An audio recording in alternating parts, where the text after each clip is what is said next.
So next benign entity will be fibromyalgia. Fibromyalgia is typically pain occurring at multiple muscle sites, multiple tender points will be present. So fibromyalgia in adolescents, we call it as juvenile primary fibromyalgia syndrome.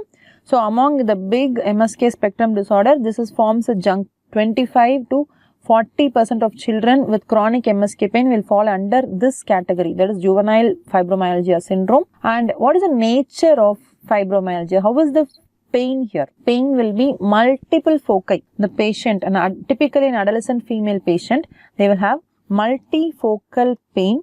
It will be a diffuse pain, not particularly at one point. It will be a diffuse multifocal pain.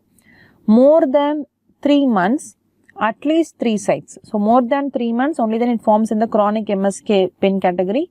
At least 3 sites, and it can be migratory. So lab tests and examination will, lab tests will be normal.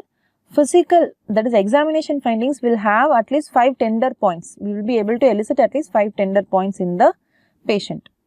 Precise cause of fibromyalgia is unknown, but pain sensing pathway abnormality or a central pain processing abnormality or the pain mediator hormone like substance P can be high in that patient, or a disordered sleep physiology itself can cause fibromyalgia, or a HPA axis dysregulation. All these are or an autonomic dysfunction. So all these are speculated to be the pathogenesis behind fibromyalgia.